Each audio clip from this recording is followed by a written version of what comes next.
Eduard Krivanek. Eduard is a full-stack engineer whose focus mostly lies at the front end using the Angular framework. He has a nice record of building whole production applications by himself, such as portfolio assets and issue tracking systems. And as for personal activities, Eduard is interested in science, technology, finance, and enjoys creating open source projects. Eduard, the floor is yours. Take it away.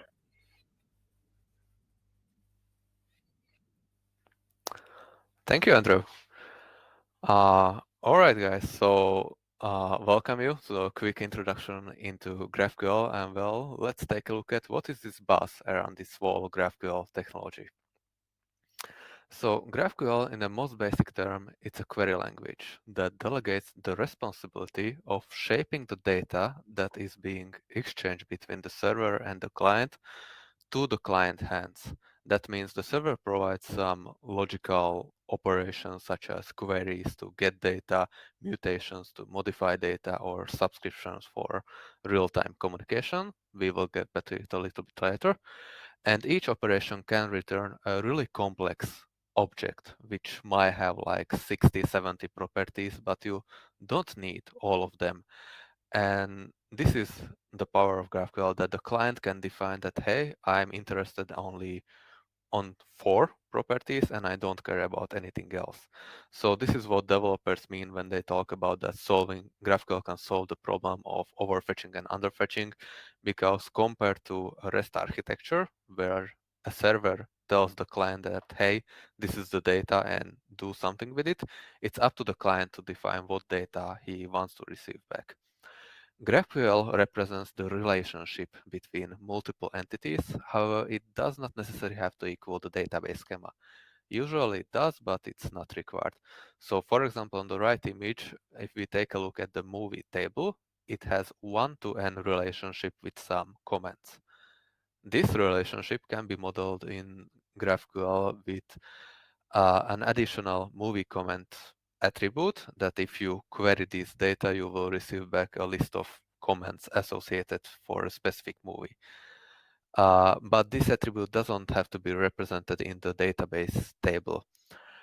To achieve this additional attribute, there is a special function in GraphQL called resolvers, which executes a piece of code only if it is called. So in our example, to load a list of comments for a specific movie, we will have to make a select statement to a database to fetch that data. But this operation is not required if the client doesn't need to return this information for himself. So by resolvers, we execute a piece of code only when the client really needs that data, and the whole logic on the server side become faster. So that sounds great. And what are the benefits of GraphQL? I would say there are 2 main blocks of benefits. The first is better development experience. Whatever backend language you choose and whatever library to implement the GraphQL technology you choose, the most common one is Apollo. Out of the box, you have a documentation for your server-side application, so you don't need to use third-party libraries such as Swagger to generate that documentation. And you can see every available queries mutation by that playground that the client can use, and then see what is the returning object of those methods and what properties you can query from those objects. And also there is a predefined schema that being exchanged between the server and the client. What does that mean? If you take a look at the upper image, that there is an object which has an attribute called key that is a type of string with interesting exclamation mark. That exclamation mark only means that if the client asks for this information, it will always have some value. It will never happen that you would receive back an undefined value for that specific field. However, this is not the case for the URL attribute that doesn't have that exclamation mark, and sometimes it can be undefined. So you have to check that in some if-else statement. And because the server exposes its schema to the client, like what queries mutations you can use, and the client can define some fragments, which is just a partial object type that can be reused on multiple places in the application. What third-party libraries such as GraphQL code generation provides is you can generate your TypeScript types based on the server-side schema. This is very useful because once the server changes its model, you don't have to manually fix the TypeScript types on the UI. You will just regenerate everything by a simple npm script. The second main benefit using GraphQL is decoupling the work between front-end and back-end developers. That means the server can create whatever complex schema between entities as it wants. One entity can have like 60, 70 attributes. However, if I care only on 4 attributes of some specific object, I will receive back data only on those 4 attributes, no any additional data. And because it's on the client to define queries and what data he wants to query from the server, what we can do is actually create multiple queries for a specific view that will be executed based on the device we are using. So for example, if we go to a dashboard page on some desktop device, we want to display much more information than we use a smartphone. And that's because that leads to on the mobile device you will query less information than compared to a desktop device. What GraphQL also allows you is to execute multiple queries at once, so at one HTTP request, so creating so-called batch execution.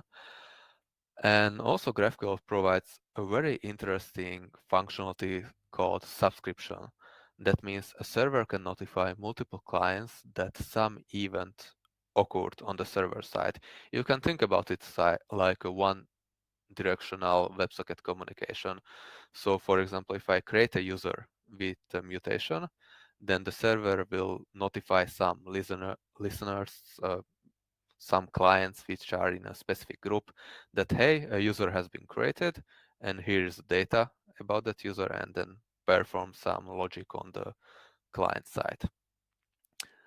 GraphQL is a great technology, but with great power comes great responsibility, so there are some drawbacks you have to watch out. The first one is because the client is schema dependent, because we can generate TypeScript types based on what the server provides. Usually at the beginning stage of the development, when the server many times change some object which is provided to the client side, some fields are removed or renamed, then the client always have to fix the query or some attributes he asked for, because we cannot query some fields from an object which no longer exists on the server side. But this is a problem just during the development process, the initial 6 to 8 months. The bigger problem, however, is a very common so-called N+1 problem. This usually occurs when you load one entity and you need some additional data for that entity. So in our case, we want to get a list of users and a list of comments for each user to display on the UI. But what ends up happening if you, for example, use Nest.js and that result field decorator is that you select a list of users from a database, and from each user you will create an additional select statement to load a list of comments to a specific user. And this is a very slow operation, especially when your server is located on the other side of the world. But this is quite a common one, so there are lots of ways how to go around this. But be aware that if you deal with GraphQL, this is the biggest problem you encounter. The third one is strict schema dependency, meaning, for example, if you have a type of movie that has a title property, which has that exclamation mark, meaning if you query that field, you will always receive back value for that. But something goes wrong on the server side and one movie doesn't have a title, it would give you an undefined value.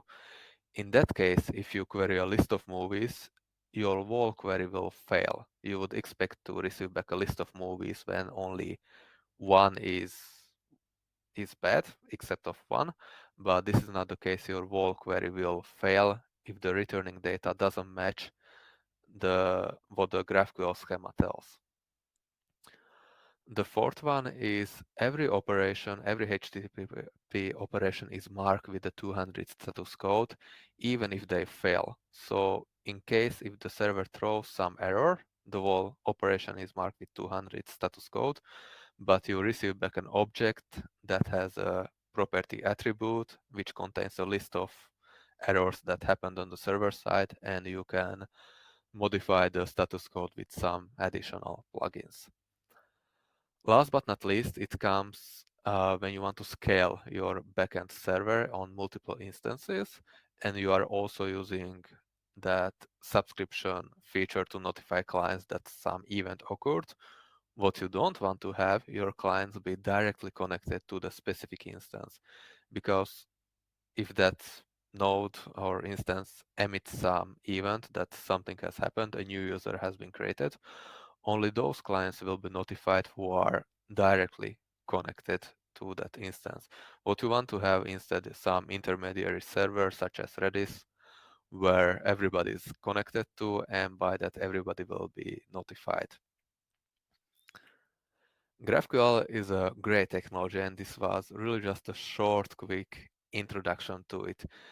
Consider GraphQL in your project when you don't know how your clients wants to consume your API, or you really provide some large uh, object to return, or you are considering to creating a public API.